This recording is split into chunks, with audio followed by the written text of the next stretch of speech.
The roundtable today carries the title Asylum in Europe, Implications of the New Pact on Migration and Asylum and the European Parliament elections.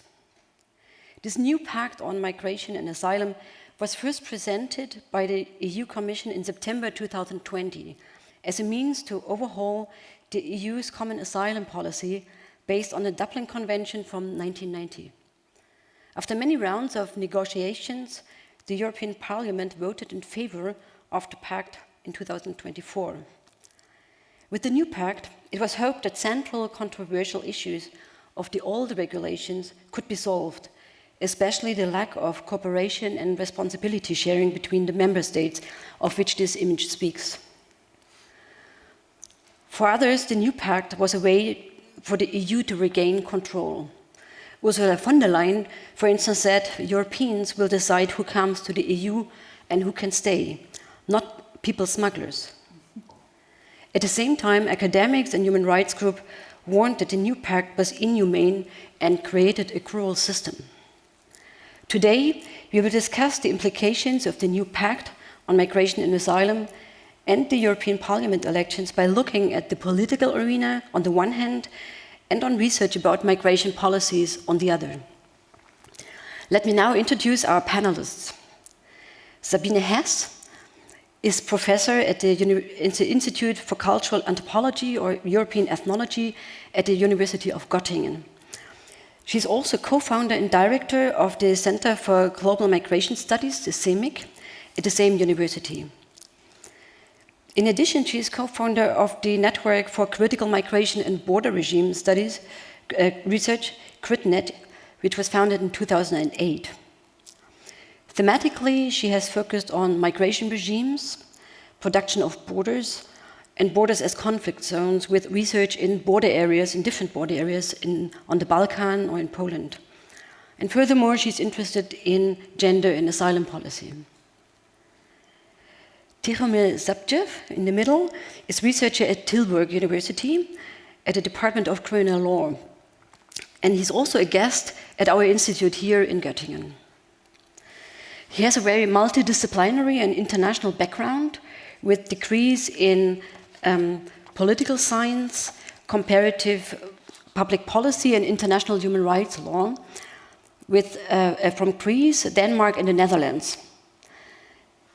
He has previously worked on private sponsorship programs in Canada and now is working on a project on Greece and Malta as border zones of the changing EU migration and asylum regime. Markus Engler is a political scientist at the DECIM, the German Center for Integration and Migration Research in Berlin. He has done research on German, European and global refugee and migration policies for many years and has also acted as a political consultant. He's a member of the board of directors of the Netzwerk Fluchtforschung, so the Network for Migration Research, and also heads the Fluchtforschungsblog, the blog of the network. My name is Tabea Scharrer. I'm a postdoctoral researcher here at the Institute, and I will lead through today's roundtable discussion. So please join me in welcoming our panelists for today.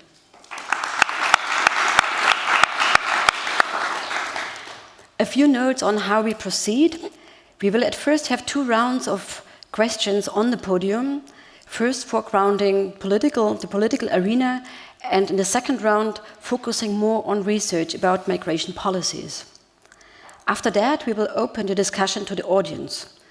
So within the room, please use the microphone here in the middle for your question or contribution. When you are part of the online audience, you can also participate in the discussion either by directly commenting or asking questions in the YouTube chat, or when you are not registered with YouTube, you can also send an email to chat@mmg.mpg.de. As mentioned shortly in introduction, the new Pact on Migration and Asylum is meant to address long-standing shortcomings and imbalances in terms of solidarity and responsibility sharing.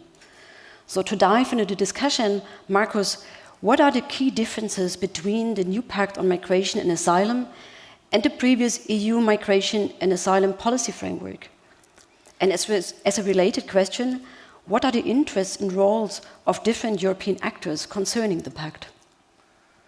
Okay, that's quite a question to start with.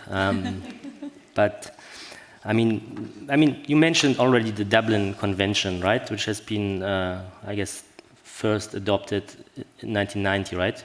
So that already shows something, and I guess it came into force in '97. So we are actually talking about 3 decades of, having some sets of rules that try to, on the one hand, organize asylum, but also, control the movement of people. And policymakers like to say this is the new pact is kind of an historic achievement, right? And of course, I disagree. I mean, on the one hand, there have been all kinds of reforms before, and there will be other reforms. It's of course this is a larger reform, but first of all, it's not historic. I'd say. I mean, they refer to a period after 2015 where there was already a reform process that failed, right? But that's a very short-term perspective. Let me maybe say also that many scholars in the beginning, when this Europeanization process started, assumed that the main motivation by states was actually to lower any kind of protection standards, and I'd say that's a bit too easy of an assessment. For some time we saw, those common European standards actually also had some positive impact. I mean, we'll probably spend most of the time today criticizing this, so that's why I wanted to say this. Protection rates went up. I mean, this is not only the European level that had an impact here, but I mean, if you compare in Germany, but I'd like to hear also from other countries, maybe the 90s with today, right? We have the feeling it's all about restriction. But if you compare the levels of rights people have, we are on a much higher level, right? And this also has to do with EU policy making. But I mean, this is kind of a mixed, assessment. Looking back to the past, I mean, on the one hand, it organizes protections for, hundreds, thousands of people, but also it's extremely violent to other people. It even kills people, right? Those rules, the non-compliance with those rules. So, but you asked about the new elements, right? And it's a complicated system. I just checked. I mean, the legal text is 500 pages, right? And that's not everything. Altogether 1,000. Yeah. It's and that's maybe already one element. We talked about it also, that this new system gets more and more complex, which will make it very difficult to implement. But also for transparency reasons, also in public debates, nobody will really understand what are the rules, what is an implementation issue. I mean, there are all kinds of fake news. This is really a challenge for democracies. For us as researchers as well. But maybe let me highlight kind of maybe the most important changes, right? And if I miss some, of course, you can add. I mean, first of all, there's this new idea of screening people at the border. So people that would arrive at an external border will be screened in a screening procedure. I mean, they will be detained for a couple of days. And after this screening, I mean, it will be decided which asylum procedure they will be channeled into. I mean, there are different procedures then that can take place. So there are border procedures. At least on paper, the idea is that some asylum seekers, protection seekers, will end up in those border procedures. I guess I just name very briefly the main elements. We have then time to discuss. And there's also a border return procedure. So the idea is people will maybe not. I mean, from policymakers' point of view, most people will not even enter the EU, because this also is taking place in a scenario where they're legally not in the EU. I mean, despite the fact that they're, of course, in the EU. So then we have, you mentioned it, this kind of lack of solidarity or responsibility sharing. We will now have some system of mandatory but flexible solidarity. I guess Sabine Hess and Tiro will in the next round develop a bit more. I mean, what it is. It's some progress maybe, but it remains a very weak solidarity system. And then I already mentioned increased complexity. What we are seeing, there are different procedures, like border procedure, regular asylum procedure, like fast-track procedures. People will, depending on how they entered and countries of origin, will have access to different procedures. We already have this to some extent today, but it will be, more systematically. And then we have something, many people like to call kind of derogatory regimes, yeah? Meaning that in some specific context, different set of rules will apply. We could also say maybe that what was kind of illegal up until now is legalized. But so we can maybe distinguish kind of a scenario of instrumentalization, right, where the Belarus case is the most kind of obvious case, where other governments try to pressure the EU by facilitating or sending migrants, refugees towards the EU. So then states can react differently. We also have two other scenarios: crisis scenario and force majeure. Force majeure would be something like another pandemic, probably, and crisis is a scenario where a lot of people, like maybe a 2015 scenario, lots of people arrive, and then different rules will apply. Okay, no time to go into details, but this is, and states will make use of this. I mean, they actually lobbied for it, right? I mean, the instrumentalization scenario will probably be used by, countries like Finland, Poland, and maybe Greece. Spain may be the crisis scenario on the Canary Islands. I mean, governments already said they will use those, new kind of or subsets of rules. What is also a bit new is kind of even more. I mean, already so-called secondary movement, meaning asylum seekers moving from one country to others, is already now, I mean, illegalized, but the rules will be a lot tougher, right, for people. I mean, I don't think it will. We can discuss later on what it will do, but really, policymakers try to make it even harder than it's in the past. Maybe some more kind of positive elements in the whole pact is kind of a resettlement framework, EU resettlement framework, which I think will not much have impact. I mean, it's not mandatory, and so states will still decide will they take in 10,000 people from resettlement or not, or from this country. And there are also some labor migration elements in there, but I think also they won't have much impact. So, I mean, I will, to come to an end in this first round, I still like to also talk about continuities, right? Because you ask about the new things and what is different, but I also clearly would like to say what has not been, changed and adopted. First of all, there is no, improvement when it comes to safe and legal access to the EU. I mean, it's maybe the most important thing to organize. How can people even, not risk their life and find protection in the EU? There's really nothing that changed there. And also when it comes to, we can discuss, of course, severe human rights violations we are seeing. I don't see, I mean, there's some, mechanisms here and there, but I think they're not very powerful. So this will also continue, I guess. And also, I mean, this, we have to looking a little bit on the process also. I mean, who are the actors behind? And you ask about the actors.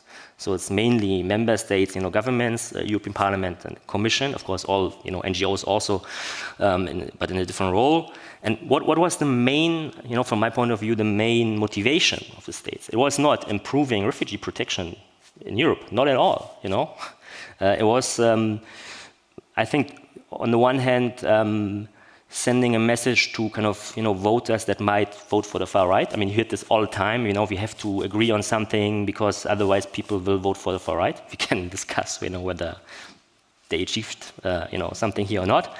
And the other goal was reduce political conflict between member states, right? I mean, and here I'm not, I mean, I maybe, the conflict might be for some time, at a lower level than it was in the past, but I don't think it has been really resolved. Maybe that is something where really the next question also fits into, because then I would like to ask you about the border zones. So we have heard about one of that solidarity is one of the main discussion points of the new pact. So what does solidarity mean for the countries on the external borders of the EU, such as Greece or Malta, Italy, Poland or Croatia?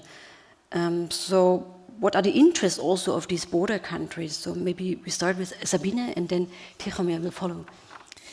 Yeah, it's really difficult to define what are the perspective of the border countries on the issue of solidarity. I would say nobody really wants to have the migrants. So, I mean, one thing is that everybody wants to get them away. I've just came back from a trip to Croatia, Slovenia, and Bosnia, and it was just at the very day when the new pact was decided on, when we were there at the Slovenian-Croatian border and met this, you must really say, poor border guards having to protect this like kilometers of a fence construction with a lot of holes inside. So it was a totally interesting scenario. So the fence was there, but also this many holes were there, and this one border guard car patrolling, and we just have seen that a group of migrants crossed the river, the small river, and the fence construction, and a couple of younger boys, they were standing there with the police guys and showing them their hurted necks. And then we approached this group of people and asked the police, the border guards, what he thinks about the new pact, and he just said, it won't change anything. The people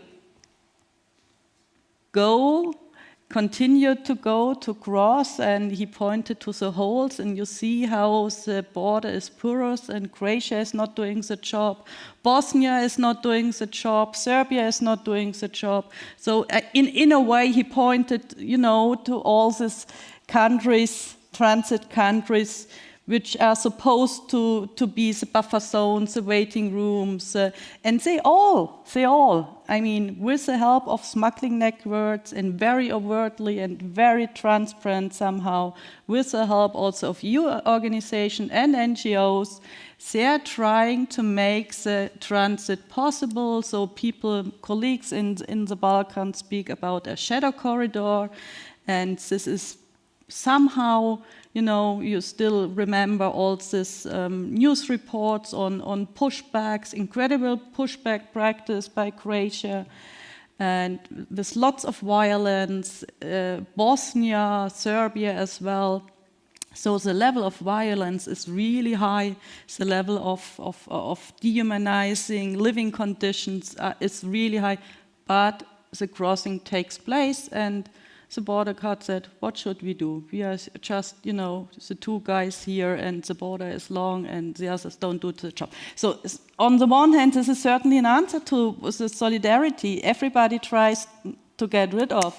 In a way, the pact, what is the pact really doing? It's hardening the border as a main mechanism of control, selection. It's hardening deportation alongside. So the border procedure is highly connected, the screening and the fast-track border procedure is highly connected to kinds of deportation and detention. What is the pact as well doing is kind of blurring a lot of legal standards. So it's blurring somehow what is an open camp, what is a closed camp, and where does detention and incarceration, starts.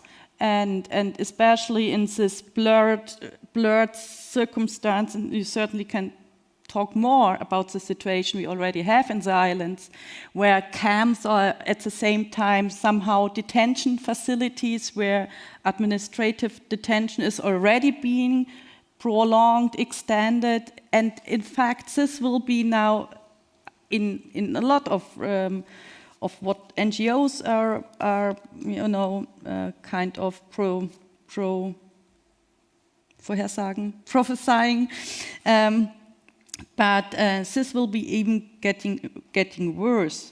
And so a lot of our colleagues in this border regions, they already see that the camps have been built partly in Croatia and Bulgaria. They are now still empty. They are financed already by the EU. But all these camps, they certainly can be turned into also closed camps. And I mean, we just visited this IOM-run camp in Bosnia called Lipa, and there is also a detention facility inside. So you already see how they are already, somehow embedded in each other. But coming back to the so-called solidarity mechanism, I mean, this is compared to what the new pact is doing. It's putting more load on the border countries. It's putting more load on the border zone or on the borders. They should do the job. They should control. They should sort people out and define who is getting into the fast track, who is getting into a normal asylum procedure. And we already see the situation on the islands, in the Greek islands, what a legal mess it is there, and how poorly monitoring systems have been implemented. And certainly a camp somewhere in Bosnia, somewhere in Bulgaria, is certainly also a kind of a problem concerning monitoring. So the solidarity mechanism is in a kind really a kind of a joke, because it's not anymore like the Dublin system has been saying. The Dublin system was a kind of a more general mechanism which also included rights for refugees, rights of refugees, that they have the rights, that their issue is being heard, that they have an asylum claim. There were also plenty of rights inside for family reunification. So as there were still, Dublin was always criticized also for the secondary movement, but still it entailed some kind of rights also for refugees. This new solidarity mechanism talks about a certain number. I think for the first round there's some kind of 30,000 people should be. It's more or less a resettlement system, a scheme. And I mean, and we know how resettlement schemes have been working. There was also, after 2015, one in place, this willing countries. And then, as a flexible mechanism, countries can say, if they take of the 30,000 group of people, if they take people, if they pay money, 20,000 pro person not being taken, or if they send material, troops, technique. And already I think 4 countries said that they won't join the solidarity mechanism. Tusk also announced just recently saying that even he doesn't want to pay money. I mean, Orban certainly also already indicated that he won't take people and he won't pay money. So more or less, perhaps materials, beds, infrastructures are being sent around. I think it's a mess, and it's not a kind of a very transparent thing. And I would not call it solidarity mechanism at all. It's a kind of a drop in the ocean, and people will arrive. And I mean, Italy, Meloni is very clever. She knows what the new pact will bring about. And I mean, her Albanian deal is already an indication that she, I mean, it's discussed. There's certainly a lot of criticism from a legal point of view. Money-wise, it's incredible. I think it's also like 30. I have to look it up if you want to have the numbers. But what's in fact doing, it's a kind of track change. So she takes the people being incepted in the Mediterranean. I mean, this is for people being incepted on the Mediterranean and not people who arrived at the Italian shores. So the idea is to take these people who are kept rescued in the Mediterranean, then they are taken to Albania. In Albania, they get an Italian procedure by Italian personnel and Italian judges, and the people who get a negative answer, then they are deported back to Italy via ships, and then from Italy they are going deported. But I mean, you know, the camp has a kind of a fixed number of places. I think it's around 300? 3,000. 3 per month. The idea is that the camp takes 3,000 per month, a kind of, that's a kind of, a circle around. But I think it's just for 300 or 500 places. So what they believe in the Balkan is that the people are brought by the Italian ship to Albania, then they leave, then they're put in this camp, they leave this camp on the Balkan route. And this is a kind of very clever way to circumvent the pact and the border procedure.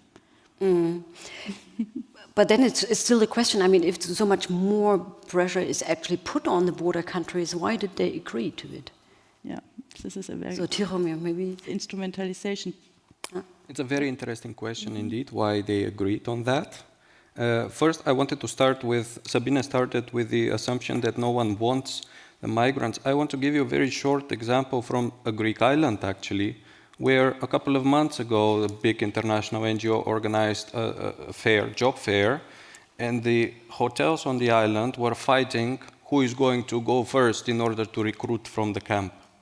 Now, Greece changed the legislation recently, and they now allow asylum seekers to start working after 2 months, after they have registered their asylum application. In the past, this was 6 months. And now, if you go to 80% of the hotels on this island, they have employed refugees from the camps. I just give it as an example that even in this situation at the moment, there are some people who see some kind of value that potentially can be extracted even from the most desperate people that seemingly have nothing left. Now, to return to the responsibility and solidarity nexus, in Greece, I have to say there was no debate about the new pact. The governing party presented it as success, something that happened in many places. They presented it as something that they put forward, they supported, while on the other hand, the left parties in opposition opposed and the far-right parties opposed. So they were kind of the speakers for the progress that this pact is achieving in the European system, etc. If we looked at what they voted on and what they agreed on, the situation is much worse, I would argue, for the border countries. And I give you examples. Now, we talk first about the responsibility. In terms of responsibility, there are several things that change. First of all, the first country of entry criterion is maintained. If you enter through Greece, you need to stay there, get your application examined there. If you get recognized as a refugee, then you need to continue living there, right? So it's even enforced. We will see how much it's going to be enforced, of course, in terms of practical implementation. But until now, you could get a cessation of this first country of entry criterion if the person crosses and then after 12 months you're not responsible as Greece. Now this period is prolonged, it's 20 months, so it becomes longer. If you arrive in Greece and then you have a family in Germany, Greece can submit a take charge request to Germany. Because you have a family in Germany, you should go there, Germany should examine your application. This, in the past, you had 3 months deadline to do it. Now it becomes 2 months. The Greek administration is not well known for their, even though in asylum they're doing quite well now, they're not super well known for performing, let's say, on a really high level. So they were missing even these deadlines for 3 months in many occasions. Now, the 2 months, probably they will be missing more. And this means that Greece becomes responsible for this. When you have take-back requests, so I did my application in Greece, this appeared in Germany. Germany, instead of sending take-back requests to Greece now, can just send notification. You need to take this person. Greece has only 2 weeks to reply. If they don't reply and they don't present really good evidence that the person cannot be returned, the person is returned. If the person absconds, Germany, the person could wait 18 months and then could resubmit in Germany, get the application examined here. Now this period is 30 months. 3 years, 36 months. So you see how all these responsibility measures are actually not in favor of Greece. They are obviously in favor of other countries in Western Europe. And then in order to correct for all this, we agree on the solidarity mechanism that we hope is going to work. We hope, I mean, the governments of the border countries.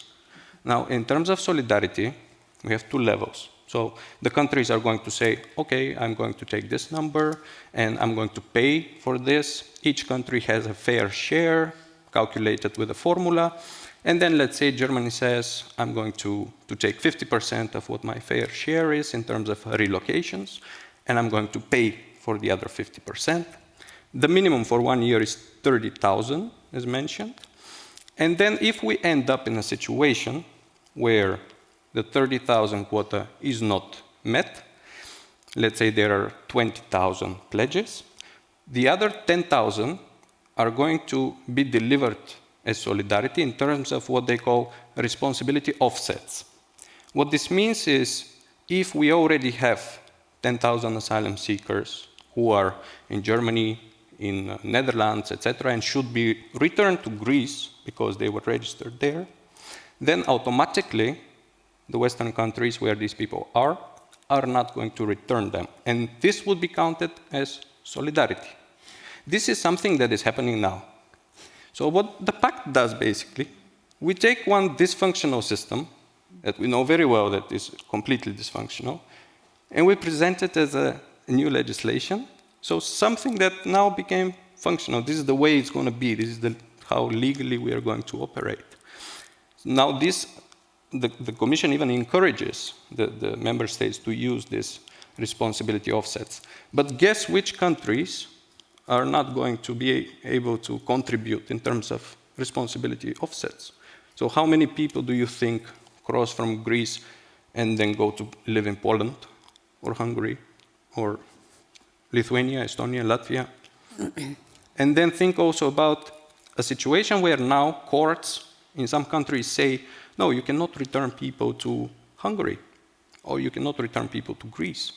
So how does exactly this solidarity mechanism would work for relocations to Hungary when the courts say that you cannot send people to Hungary in the general procedure? I cannot imagine that. So obviously there will be a lot of dysfunctionality in this new solidarity mechanism. Obviously the countries are not going to, the border countries are not going to benefit as much as they hope or they envision to do. And with all the responsibility shift on them, we are going to continue having one dysfunctional system, which however now is going to be presented as and branded as a really beautiful new order of European solidarity. That's my humble assessment, of course. Yeah, thank you. We will talk about the implementation now, because I mean the idea is that the new pact is now implemented within the next 2 years, and we have already heard what kind of factors are influencing this implementation and the complexity also of the new pact. So from the point of research, on which factors will the implementation depend, and what are the main challenges that one can expect, Markus? Yeah, I mean, it's connected to what I wanted to add. Or, I mean, for me, why? Because why did Greece, vote for the pact and the other countries as well? On the one hand, even on paper, it's not, in their favor. But of course, they can still do what they've, done. I mean, in the past, it's just not register people. They will leave. So they can, of course, then Germany, other countries will blame them, but what can they do, right? They can lower their standards so that courts will say it's not safe to send people back to Greece. So they have, that's how, I don't know if you share this assessment, but they still have all the, cards in their hands and actually not implementing it, or implementing it, very partially.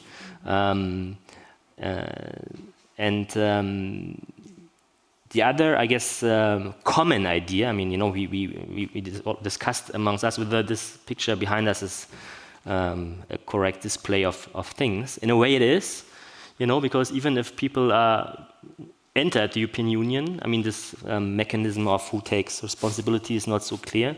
But, I mean, the common, idea is actually to keep people out, to prevent them.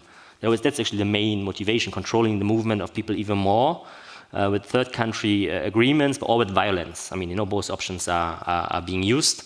And you talked about, pushbacks, and I mean, this is what the Greek government is doing on an everyday basis, and they're lying about it. And I mean, I don't know if some of you had the chance yesterday to see this leaked video of this Greek border guard person who, in front of the camera says, I mean, we're not doing anything illegal here, and and then the camera is off, and then he calls, I don't know why, but on the phone to some colleague apparently, and didn't know that the sound was still recording, and of course he says all the things they're doing, right? And so this is, I don't expect any change there, because the governments still have those cards on their table. So we really need to move away from, I know you didn't mean your question, implementation, what are the challenges and so on.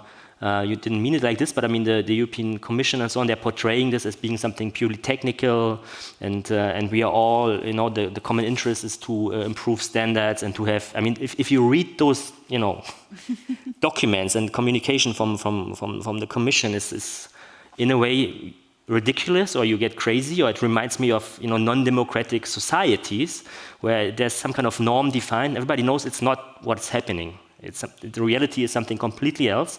And even policymakers know this. I mean, I sometimes, talk to them and blame them for, being totally naive, or when they say, we have this super well-functioning system, and the reality is something else. We know.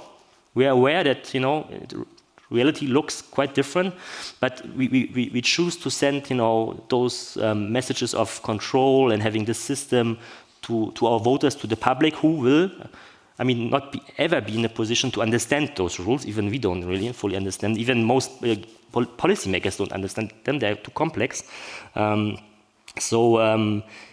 This brings us back, you ask about implementation. What are the motivations of the different actors, right? And how will the interactions actually take place? Because in the solidarity mechanism, there is a new thing on the table. So the Commission will have some assessment, and then we say, okay, this country needs maybe solidarity, and then they will make some calculations, and then we will also see, whether countries will actually offer some relocation places or not.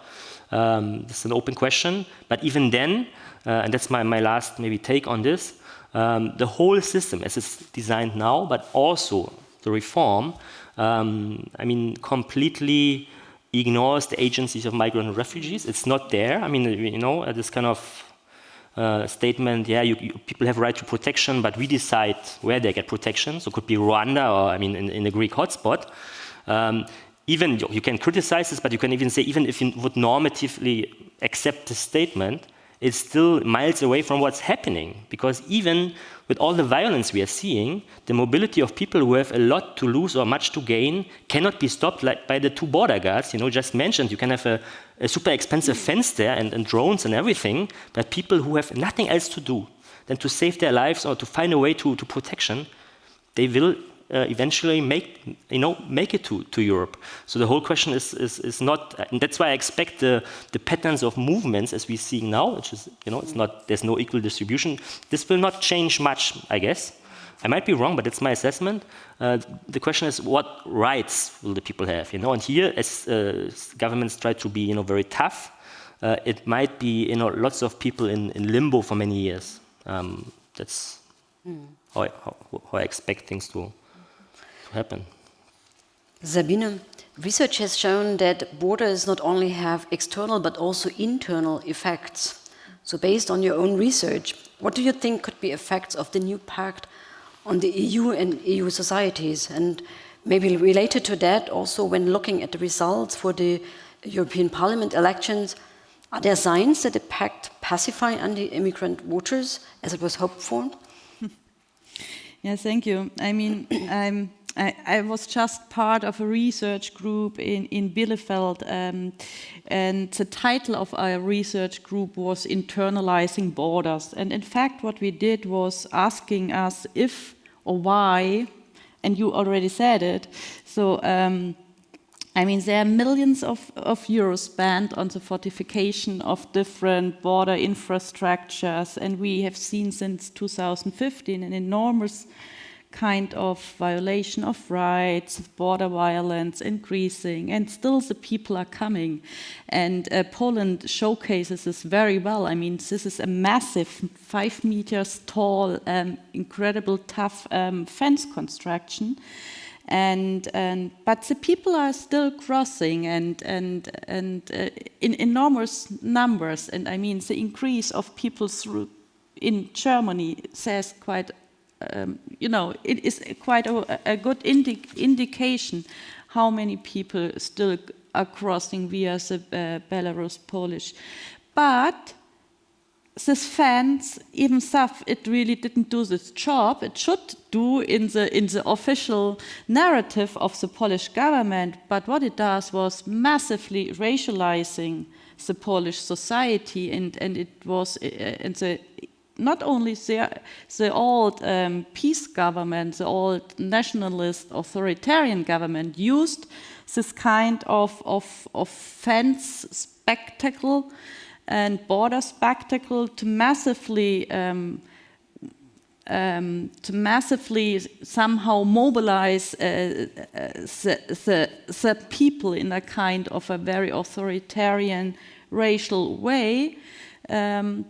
Even Tusk now, the conservative liberal government, is going on not in such a nasty, overt way. It's not really mobilizing all institutions and students, writing letters to the soldiers, saying thanks that they protect the country. So the whole narrative was a kind of a narrative of a mass invasion, of a hybrid threat, of a migration as a weapon to really produce, and certainly the Russian invasion of the Ukraine and the war is somehow also kind of helping somehow, and it's producing a kind of a more migration nexus, and making it possible not only that very factual, that as an incredible militarization of the border zone, but the whole narrative is one of threat to national security, and we see it as well. I mean, the Greek government has turned the last conservative Greek government used the situation on the island massively, also not only to criminalize NGOs and solidarity, but used it quite a lot in a kind of authoritarian nationalist mobilization, and for their own political survival. We see it as well in Denmark and the Netherlands. So I think what we really can say is that the border infrastructure and the hardening of the border is not doing the job, but it producing a spectacle. It makes it possible to produce to problematize migration as a kind of a threat to national security, and what it did, especially after the invasion of the Ukraine, is certainly even more so producing Europe as a white Christian project. And if you read the testimonies of people getting pushed back, they mostly tell that border guards refer to them in a kind of, you're not deserving, you're not white, you're not Christian, so pretending or practicing a kind of a crusaders, gatekeeper. They are protecting Europe. And this has certainly been also to see in a connection with the climate crisis discourse, with the situation, the Russian threat. So especially the Eastern European countries, Lithuania is also incredibly restrictive, is incredible violent against, and you see a kind of a really, I think, a worrying entanglement between this kind of new war and war conflict situation and migration. Tihomir, before opening up the discussion, I have a last question for you. You are involved in a Max Planck research group, the New Guards, Rebordering the Southeast Mediterranean in an Age of Migration, which looks at the role of Cyprus, Greece and Malta in the common European asylum system. So can you please give us some ideas about your research, so your main question, methodology, and also some first results? Yeah, of course. If you allow me for a minute just to address, to fit in the conversation. In Greece, indeed, we have this shift in general viewing migration through security lens after the not performing so well at the last European elections. For example, the Prime Minister did some shifts. So the Minister of Migration and Asylum we had was changed, and now we have as Minister of Migration and Asylum a person who served before as a Minister of Defense. You see what is the message there. So where did the votes go from the governing party in Greece? They went further to the right, actually, in the last elections. And you see clearly, at least in my view, the message. And then in terms of implementation, something that we didn't mention, which is very important, and you tell me, according to you, who would agree on that. In the Dublin system, we didn't have that, but we are going to have the following thing now. If you do not meet your responsibility requirements that I described in the first part of the conversation, then the countries that should support you in terms of solidarity, participating in the solidarity mechanism, they are not obliged to perform their solidarity entitlements. So basically, if Greece is not taking back the people that Germany or other countries request from them to take back, then if this evolves into a significant shortcoming, or they don't have the capacity, or they don't have the reception centers, etc., they don't do the examination on time, then the other countries can say, we don't participate in the solidarity pool when it comes to Greece. This is in the Pact, right? Someone signed this thing. Anyway, on the project that we are working on, so we started about a year ago with Steven Vertovec and Michalis Moutselos, who is the project leader. We have every year a meeting in different country. We set up from the very beginning Max Planck Partners Group, which includes 11 people from 3 different countries that you mentioned, Greece, Cyprus, and Malta, plus 2 experts at the European level. We meet with them once a year. The first meeting that we organized was in Berlin last year, and there we basically put down the agenda for the subsequent meetings. About a month ago, month and a half, we had our second meeting, this time in Athens. And there we discussed an emerging, I would say, in the last year's phenomenon. I will give you only one example of this to see what are our current findings. This is what we call nudging forward. So since in the last 10 years, let's say, Greece has given protection to about 140 to 150,000 people who asked for asylum there. Now I quote the Greek migration minister, the previous one. Since 1st of January 2021, we have given protection to 70,000 people, and we have issued 110,000 refugee passports to these people. So he has mentioned it openly in Greek to the Greek audience on many occasions, that the people just receive protection, get their passports, and come to Western Europe to reapply for asylum. The courts in Germany have halted the returns of these people to Greece and said that Germany has to examine their applications here. We have about 75,000 according to our last assessment. We don't really have the number, so we don't know how many of those people are in Germany, how many are in the Netherlands, etc. But you think about how many of the 50,000 that received protection in Greece since 2013 are actually still there.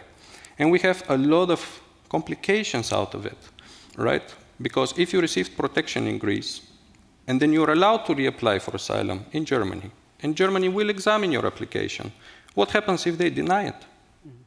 In the Netherlands, we had a case where the German Asylum Service, the IND, said, well, we looked at the evidence that this person presented to us. He was granted protection in Greece, but we have no idea on what basis this happened. So we want to reject this person. What should we do? And these questions are now at the European Court of Justice in order to assess what should happen in this situation. So this is part of what we are working on. We have noticed that similar things, not exactly the same, happen in different countries. We have nudging people around in Cyprus from one jurisdiction to another. Cyprus is a very complex in terms of legal and practical jurisdiction, who governs what part of the island. And we have similar situation, let's say, in Italy, where Italy doesn't accept any more asylum seekers back from other countries because they claim that they're in a crisis situation and don't have capacity to do so. So this type of mobility is what we focused on for our meeting in Athens. And then we will continue, of course, looking at other topics in our next meetings in Malta and in Cyprus. Thank you. I would now like to open the discussion to the audience. Are there already questions from the audience?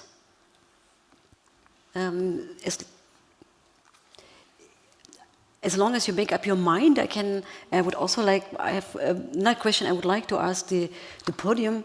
And yeah, maybe you just stand there if you have a question so that I see that there is a question from the audience.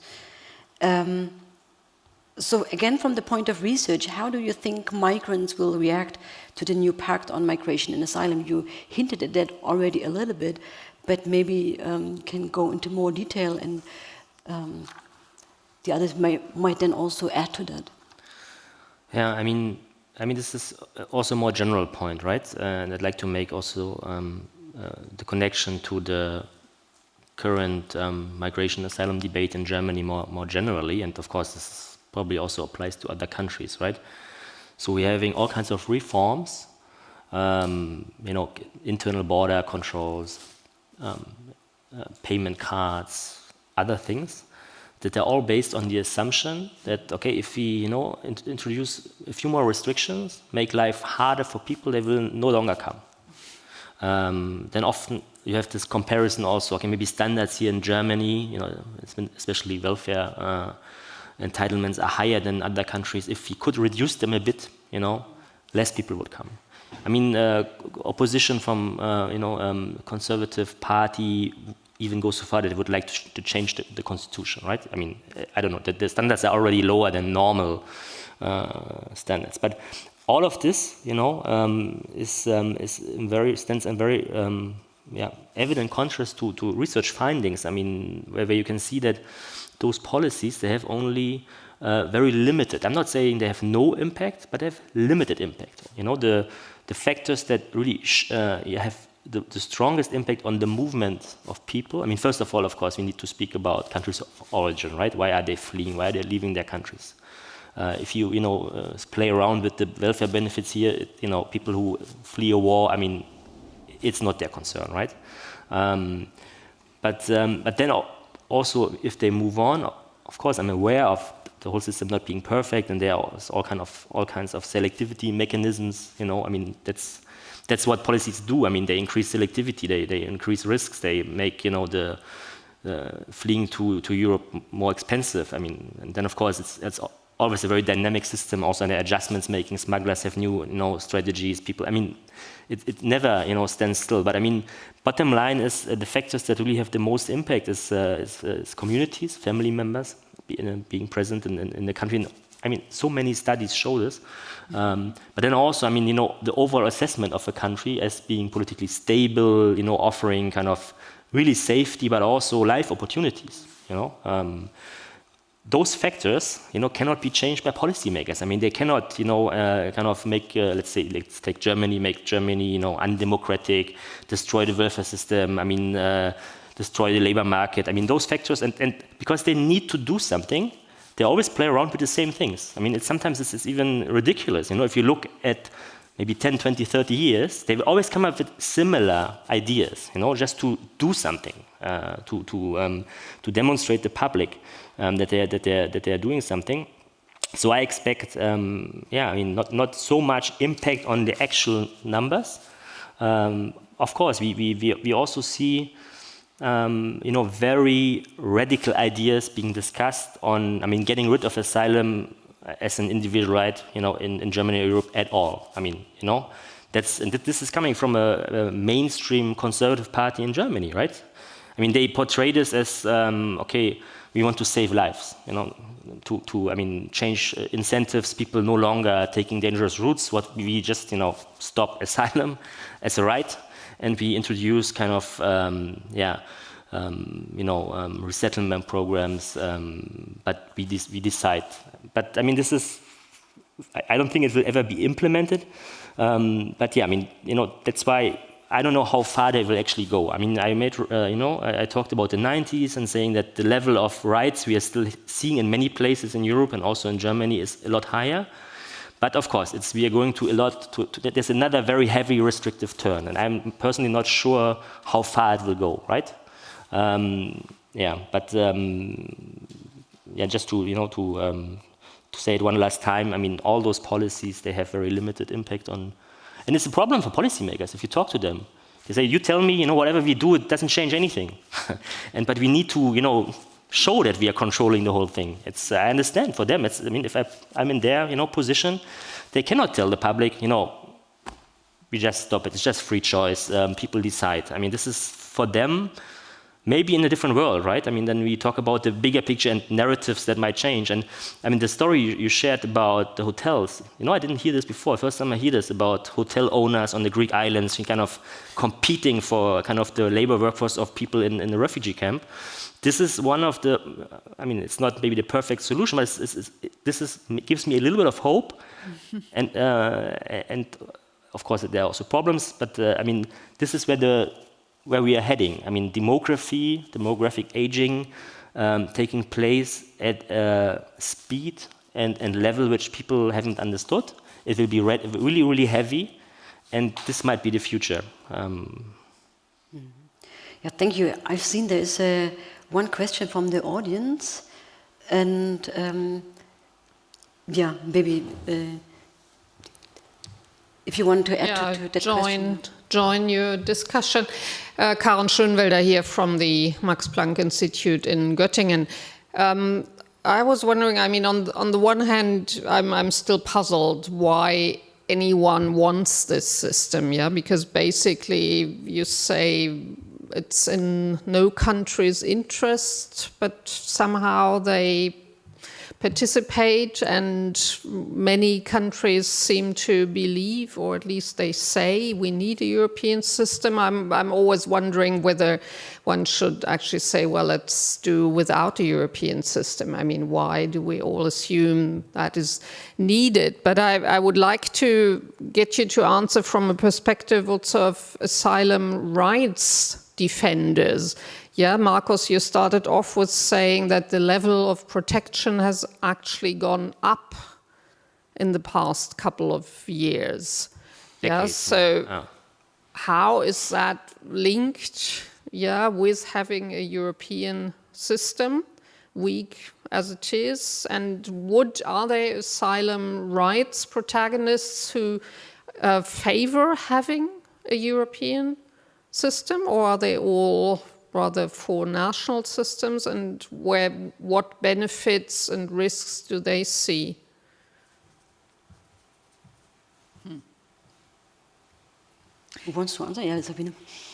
I would also argue that the European Union, that there was a phase, a period in time when the Europeanization of the border and migration policies was actually a kind of a Eurodification and brought about a couple of standards and norms, and still they are somehow connected to the European Convention on Human Rights, and which has been taken, but you know it better as a legal scholar, which has been taken into also the European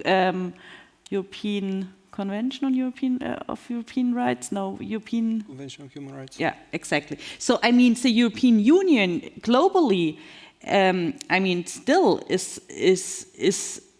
has a quite high regularization, has a quite high right standard, because it's coupled or it's connected with the European human rights system. And you have still these two courts, the European Court for Human Rights as well, which, also there we have seen a couple of backlashes, and it's certainly also not isolated from the general debate. But in 1993, with a big coalition, the German right to asylum was more or less, how can I, cancelled? Abandoned. Abandoned. But, I mean, then there came this European Union process with a common European asylum system and the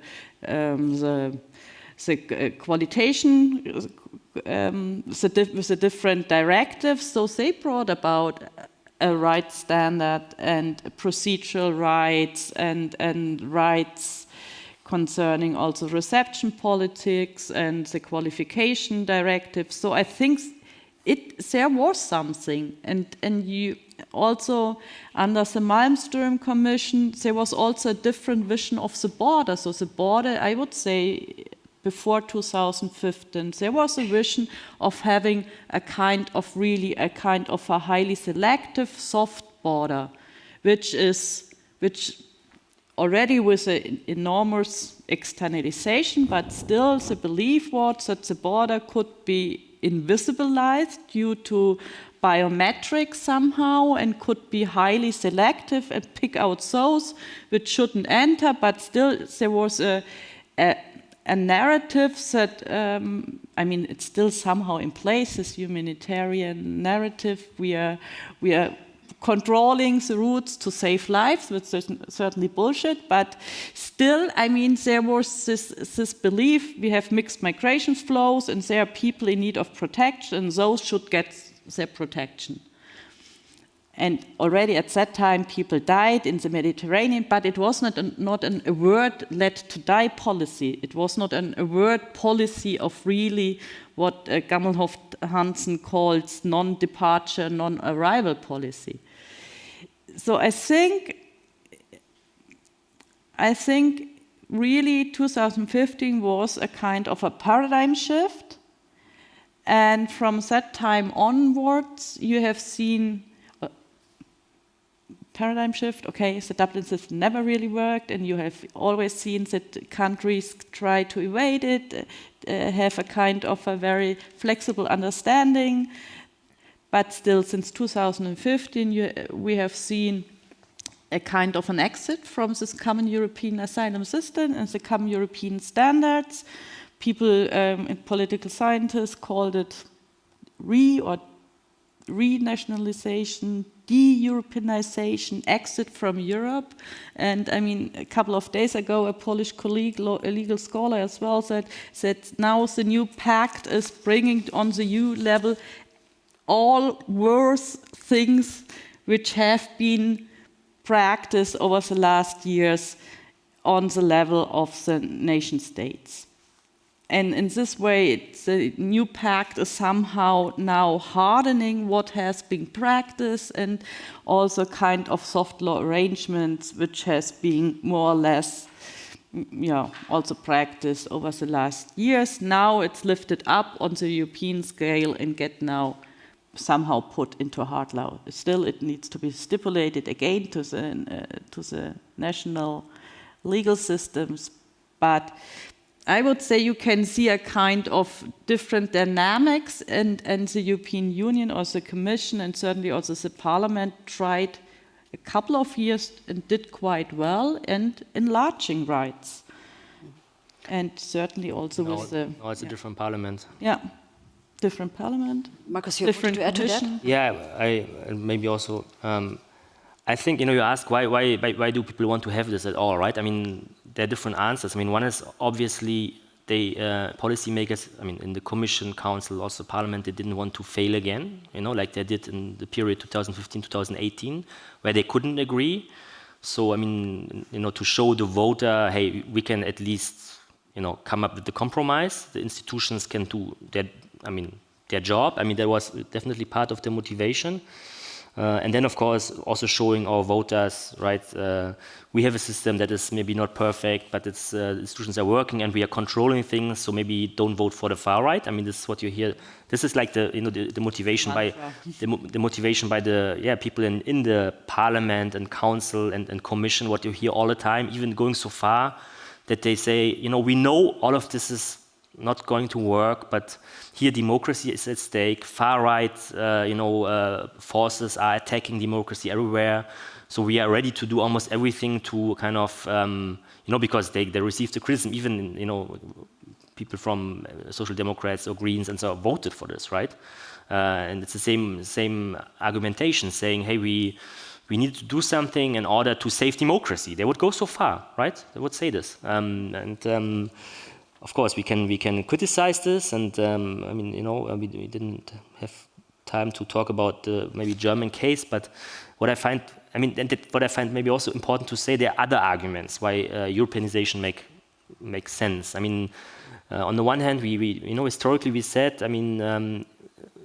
there was a system. I mean, of course, first it was in a smaller European Union, and then more countries joined the EU, and of course they didn't have the legacy of granting asylum, and this also created all kinds of migration, also different types of migration, created all kinds of political conflicts. But for some time it worked, not perfectly.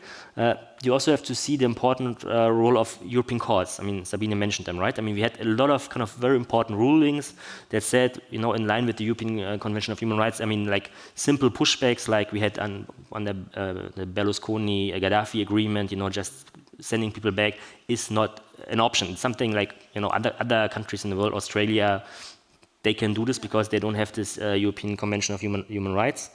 So there are some safeguards. There are also NGOs, kind of lobby players. They are really professionalized. On the one hand, being present in Brussels and lobbying for human rights, and with some success.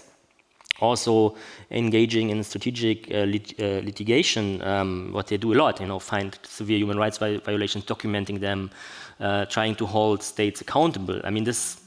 They're still doing it. At the moment, I have the feeling, that you have documentation of like the worst human rights violations in the Greek case and others. No impact. It just continues, right? But theoretically, there's one argument we can maybe explore. If the whole thing, would be completely renationalized, the whole European system, then of course we are in a dynamic where it's complete race to the bottom, right? No more standards. Everybody tries to make his or her country as unattractive as possible.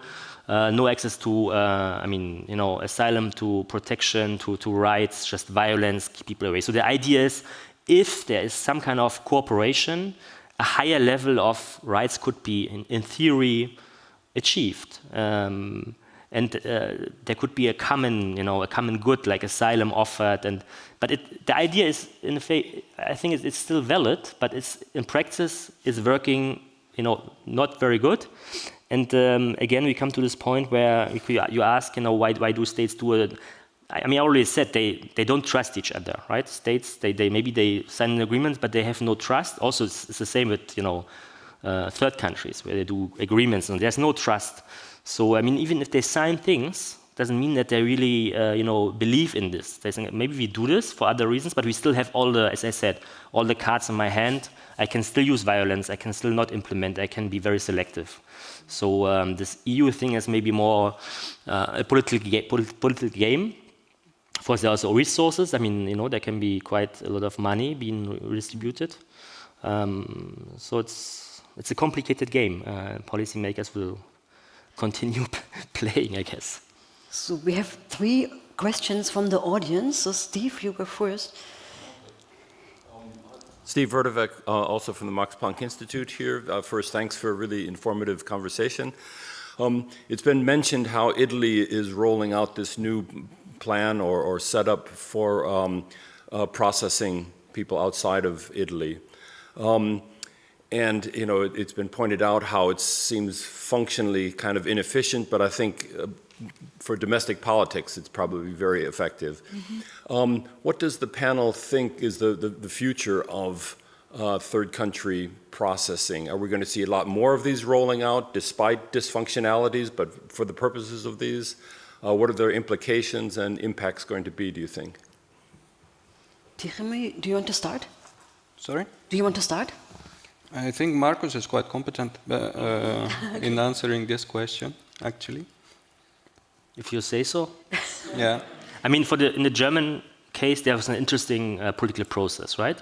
I mean, it came from also opposition. They said we want to do this, and the German government should find ways in organizing third country processing in line with the legal framework, Geneva Convention, European Convention of Human Rights. So they invited. I mean, they set up a series of hearings. I don't know how many people have been invited. Also, my institute, but many others. And the vast majority of all the experts, legal experts, NGOs, other scholars said it's not a good idea. So legally, I mean, you can of course follow the route of the UK, just having a law saying, hey, Rwanda is safe because in my law I say it's safe. Which, I mean, of course, this shows us this is, I mentioned it before, kind of a post-factual policy trend.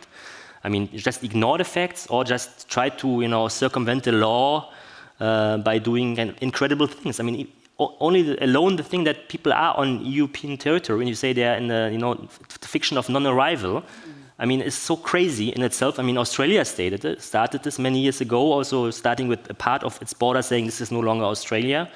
Then at the end it was the whole shore of Australia no longer being part of Australia. And I mean, things like this are being normalized, right? So the fantasy of I mean, there are also some, advocates, I mean, Water fetish. I mean, some scholars, but also some experts, like, trying to come up with new ideas. So I think in the German context, yesterday was being said that the BME, so the Ministry for Domestic Affairs, said, okay, majority of experts said it's not a good idea, so we will probably not do it, for the moment. But with the next government, I'm sure they will continue. I mean, and then the question is this only again political spin, like the border spectacle thing, like talking about again, just to stress the government and to create an illusion that this could work? I think this will at least happen. Then Rwanda probably will not happen because the election and the Labour are not doing it. But the Italy-Albania case, it will probably start. We will see. I don't understand what the logic is, other than showing something to the domestic people, to the voters that you are doing it. Because in terms of how it's designed, it doesn't really affect much the flows of migration, I think. But I'm sure overall this idea of externalization, doing deals, all kinds of deals, agreements at the national, at the European level, this will continue. Whether we will ever have a workable system of third country asylum proceeding, I'm not sure. And of course, I'm not totally against it, to say this. I mean, it depends how you design it. Of course, we don't want people to cross the sea and risk their lives. It would be perfect if we could apply for asylum, let's say in Tunisia. But then how is it organized? Is there an automatic transfer? And is it, as the German conservatives would like it to be, is this at the expense of the territorial asylum in Germany or in Europe? I mean, I would say open up things like this, but I mean, keep the territorial asylum system as we have it for good reasons. And just one last sentence, because if you just get away with this legally binding system, then states can do what they want, and we've seen in the past, that they like to ignore, I mean, the suffering of people and be super selective. So we need this legally binding asylum system as a reaction to the Second World War. I would agree on most of the points that Marcus made, and also I would add, look how it played out for the Conservative Party in the UK. And before the European elections, even I think, the European centre-right, before the ink on the new pact is, dried, they already announced that this is the direction we want to go towards. I'm very skeptical how this can play out in practice and also politically. I think that it will be very costly for anyone that tries to implement it. I don't think it's going to play out well. And I think the European elections actually showed, we should not forget, it's not that people vote for, let's say, far-right extremist or populist parties only because of migration. It is part, but it's not only. I have this weird masochistic, habit to watch things like CPAC in Hungary, in Budapest. And I see the agenda there. It's not just migration, right? We can start about all migrants are criminals, but then we will go to woke agenda, we will go to abortion, we will go to Islamization, and then climate change, and then depopulation, and then all the conspiracy theories you can imagine. So it's not just migration, it's part of it. So we had a question from the virtual audience. Hi, my name is Hania Sophi. I'm from the Institute as well, and I want to transmit just one question. Thanks first for organizing the roundtable. And the question is primarily to Dr. Tiomir, but also to others, of course. And the question is about the role that private sponsorship could play in the EU to create additional legal pathways.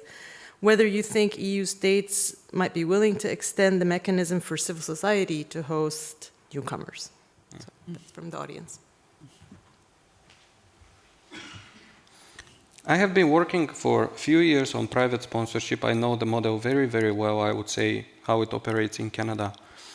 And I think that this model, in terms of the current political climate in Europe and the willingness of national governments, or better to say the non-willingness of national governments to start implementing such schemes, I think that it doesn't really have this opportunity that one could imagine for it. What is striking is that when we talk about migration and when we frame it as crisis, we refer immediately to 2015 and we never speak about Ukraine. Because what happened when Ukrainians entered into Europe, they didn't go magically in countries, Some of them, of course, didn't have relatives. Many of them had already relatives. They had relatives in Poland, in Germany, in UK, in Italy. They had people who had settled there, who worked there. How private sponsorship works in Canada, by 90+% in the cases, it's by the so-called naming. You choose the person that you want to resettle to Canada. That's why it works, that's why it has these numbers, that's why it performs in this way in terms of people find job on the next day when they arrive. And you look at the statistics and you really see after 6 months everyone has a job. They have higher employment rate than the Canadians. And then you wonder, how is it possible? Well, this is how it's possible. The person, before they arrive, they already have a job because their cousin sponsored them, or their aunt or their uncle, and they work in their shop, etc., etc. Here in Europe, we don't have this. We have different small schemes which work for resettlement through UNHCR referred people. We have a kind of a system that works only in Italy, where people are cherry-picked by certain organizations, and this is happening because they have a very strong, organization and lobby in terms of the Catholic Church working in these schemes. We can continue this discussion afterwards because I think it's better now to focus on the new pact. But I think what's really interesting is that, we are also just talking about the half picture, isn't it? Whereas we're talking about all these restrictions and violations of rights and the new pact, on the other hand, also these countries like Poland, Hungary, Croatia, which are really strong, strong with this narrative in deterring and stopping irregular migration. It's not anymore about asylum. The narrative is about irregular migration. They all have massive labor migration schemes. They started them over a couple of the last years. So in Poland, in Croatia, and even in Hungary, the netto immigration is rising. And this is really interesting. If going through the main station area in Zagreb, which is a kind of really a transit hub for the people on the move, crossing still in the trains and with kind of half legal papers, so they're somehow still visible. But you can't anymore really tell who is a transit migrant or a labor migrant because of this massive labor migration schemes, all on a kind of a highly precarious, very temporal, but still, it's interesting also here. I mean, the government is going around in the world and really actively trying to get the last nurses and the last carer for elderly people. And I mean, Moldavia is empty, and probably as well Sri Lanka or the Philippines, now in Mexico. So there is a huge. I mean, I never talked about it in the last years because I think it was somehow wrong. But I think there is now something like a brain drain really taking place, and these are the same countries which are now, I mean, very loudly, very strongly having this discourse on clamping down on irregular migration. We have to control, we have to regain control, we have to stop, blah, blah, blah. And I mean, on the other hand, you see, and I think just today it was again the news that even if with this increase in the share of labor integration to the labor market since 2015 by the relaxed laws for refugees, there's a huge need for, and I mean, I think we have to bring both things together again and again to even show again how there's a spectacle around some notions of migration. There's a spectacle around sovereignty. This illusion of we can control, we can order. And on the one hand, and on the other hand, all these countries are totally dependent. Yeah. Another question? Okay. There's another question from the virtual audience. That was Huh? Ah, from you.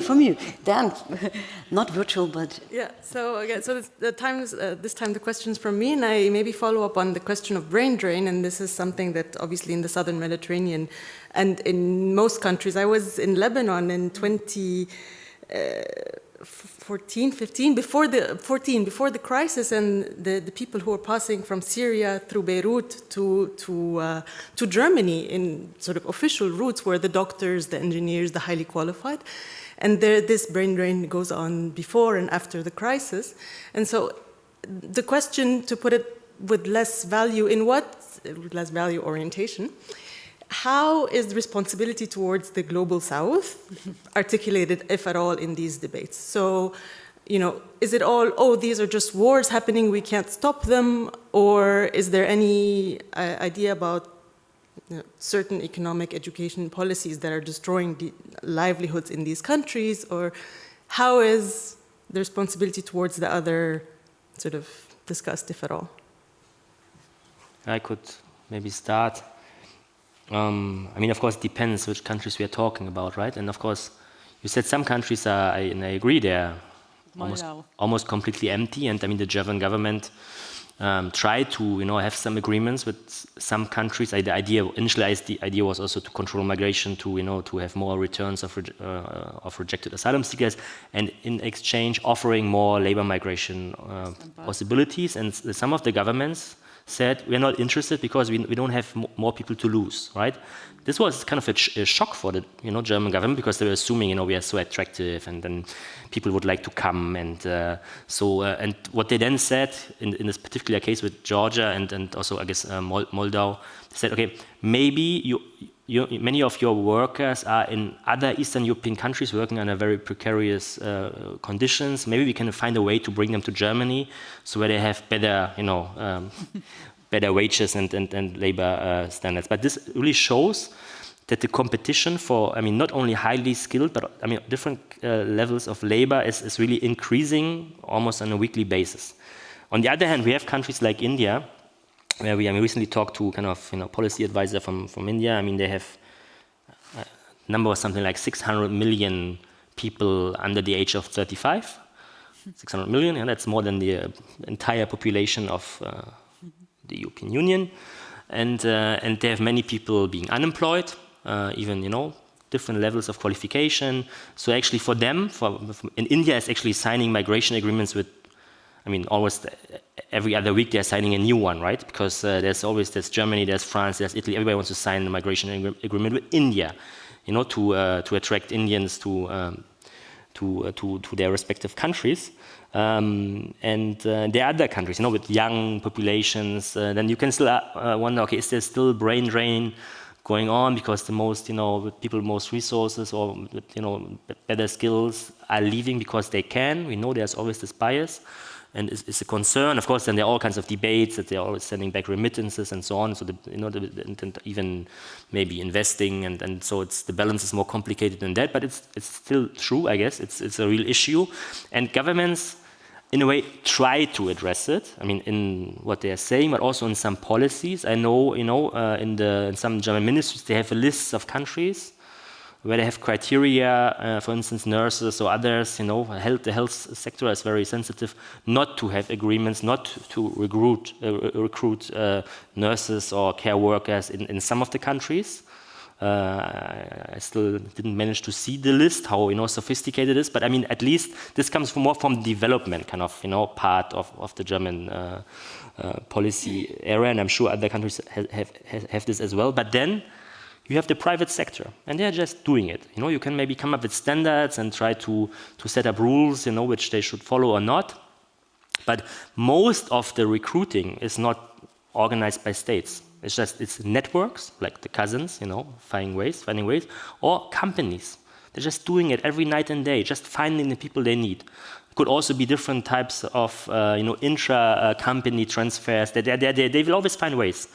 And this is very difficult to regulate, actually, by states. But, I mean, there are debates, but I'm not super optimistic that, you know, it can be done. And maybe the last point on this, I talked to this, you know, advisor from India, and I asked her also about, you know, protection of workers, because in Germany, you know, there are lots of exploitation is happening. I mean, every day, you know, migrants arriving, getting exploited. And she said something like this: you know, we don't care about this so much. We trust Germany and the other countries because we also do the same thing with the Gulf states, right? So there's something really at a totally different level happening there. I mean, and also labor market in India is also not perfect.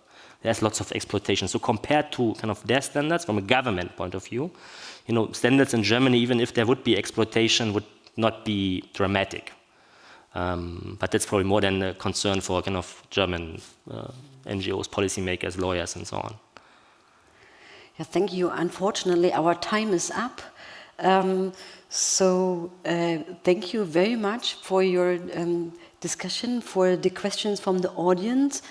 And I think it was a very interesting and fruitful discussion, and I take a lot of notes with me from the discussion. So thank you very much. Thank you.